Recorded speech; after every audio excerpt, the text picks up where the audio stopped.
चुप रहने का महत्व। दुनिया की सबसे तेज छुरी हमारी जबान है और दुनिया के सबसे खतरनाक हथियार हमारे शब्द हैं, जो बिना किसी का खून बहाए लोगों को अंदर ही अंदर मार सकते हैं।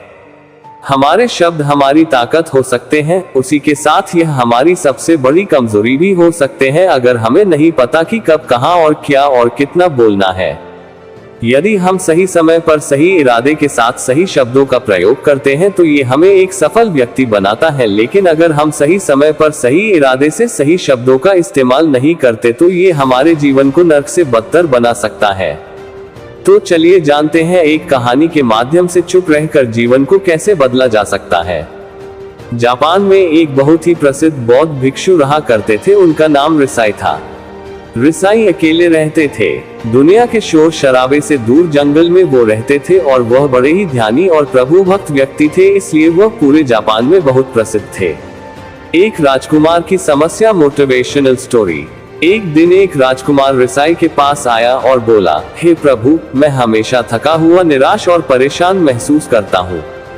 मेरा मन बहुत अशांत रहता है, हालांकि मेरे पास सब कुछ है, दौलत, शोहरत, सुख, सुविधाएं जो हर व्यक्ति चाहता है या पाने की चाहत करता है, लेकिन फिर भी मेरे अंदर इतनी अशांति और चिंता क्यों है। रिसाई ने उसकी बात बहुत ही ध्यान सुनी और कुछ सोचने के बाद कहा, तुम इस प्रश्न का उत्तर जानते हो, बस तुमने कभी इस प्रश्न को हल करने की कोशिश नहीं की है। रिसाई ने आगे कहा, मैं एक खोज करना चाहता हूँ, क्या तुम मेरा साथ उसमें दोगे? इस खोज के बाद तुम्हारे जीवन में किसी भी तरह की अशांति और चिंता नहीं रहेंगी। ये बात सुनकर राजकुमार बहुत खुश हुआ। उसने रिसाई से कहा, बताए मुझे क्या करना होगा, अपने मन के शांति के लिए मैं कुछ भी करने को तैयार हूँ। राजकुमार की बात सुनकर रिसाई ने कहा, तो फिर अगले 15 दिन तक मेरे आश्रम में रहोगे और एक सामान्य व्यक्ति की तरह अपना जीवन व्यक्तित्व करोगे और इन 15 दिनों में तुम अकेले और चुपचाप रहोगे, जितना हो सके कम बोलोगे। राजकुमार सहमत हो गया। पहले दिन राजकुमार को लगा कि उसका मन सामान्य से अधिक अशांत और विचलित है। उसके मन में तरह तरह के विचार आ रहे थे और वह आम लोगों की तरह जीवन जीने में असहज महसूस कर रहा था और उसे अंदर से बोलने की चाहत हो रही थी, लेकिन वह चुपचाप रहा। उसके मुंह से एक शब्द भी नहीं निकला। अगले दिन वह वैसे ही पूरा दिन चुपचाप बैठा रहा। अगले 2-3 दिन बस वह चुपचाप बैठे रहता, लेकिन रात होते होते उसे अंदर ही अंदर शांति का अनुभव होने लगा। उसके लिए यह अनुभव अजीब था। वह खुद से पूछ रहा था कि वह अंदर ही अंदर इतना खुश क्यों है। अगले दिन राजकुमार अकेला चुपचाप बैठा रहा और वह प्रकृति को निहारने लगा। वह पौधों को, फूलों को, आकाश में उड़ रहे पक्षियों को देख रहा था। वह अपने जीवन में पहली बार यह अद्भुत दृश्य महसूस कर रहा था कि उसके आसपास कितनी सुंदरता है। अब वह दिन भर प्रकृति की सुंदरता को निहारता रहता और ताजगी महसूस करते रहने लगा था। इसी तरह से 10 दिन बीत गए थे और उसके मन की सारी बेचैनी, सारी हलचल और सभी तरह के तनाव गायब हो गए। 11वें दिन की सुबह राजकुमार फिर से एकांत में बैठ गया और कुछ ही मिनटों में उसकी आंखें अपने आप बंद हो गई और वह गहरे ध्यान में चला गया। वह पूरे दिन वहीं पर ध्यान लगा के बैठा रहा और गहरे ध्यान में डूबा रहा। ना कोई शब्द, ना कोई चिंता। राजकुमार भीतर से असीम शांति और आनंद से भर गया। राजकुमार अपने बाकी के 4 दिन इसी तरह व्यतीत करने के बाद रिसाई के पास गया और उन्हें प्रणाम किया और बोला, हे भिक्षु महाराज, मुझे उत्तर मिल गया कि मेरे में इतनी उथल पुथल और चिंता क्यों था।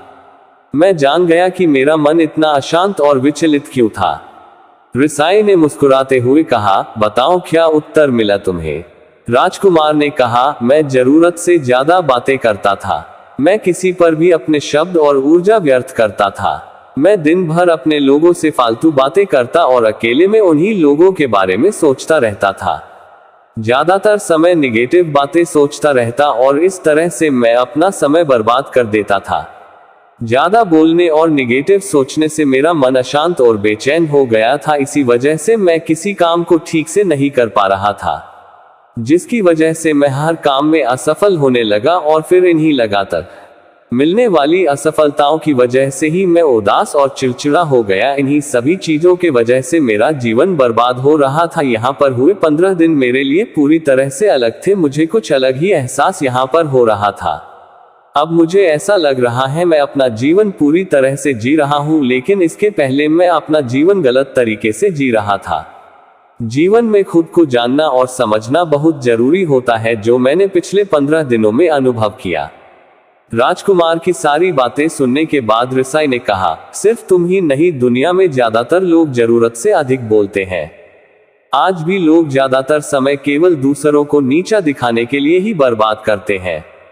रिसाई ने राजकुमार को चुप रहने का महत्व समझाते हुए कहा, एक बार गौतम बुद्ध से उनके एक शिष्य ने पूछा, आप ज्यादातर चुप क्यों रहते हैं?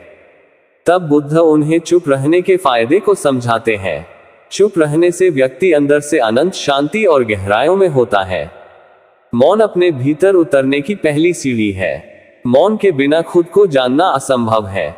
खुद को जानने और समझने का पहला नियम है, मौन हो जाओ।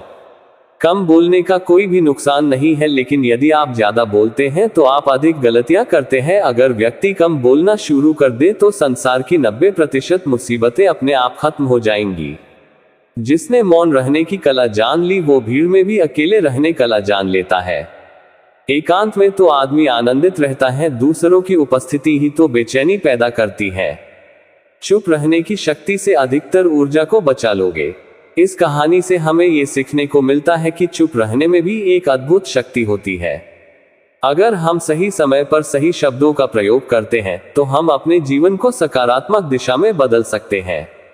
चुप रहने से हम अपने आत्मा की गहराइयों में जा सकते हैं और अंदर से शांति का अनुभव कर सकते हैं। इससे हम अपने विचारों और भावनाओं को साफ करके अपने जीवन को सकारात्मक बना सकते हैं। चुप रहने की कला हमें सीखनी चाहिए ताकि हम अपने शब्दों का सही इस्तेमाल करके अपने और दूसरों के जीवन को सुधार सके। उम्मीद करते हैं आपको हमारी मोटिवेशनल स्टोरी चुप रहने का महत्व पसंद आई होगी।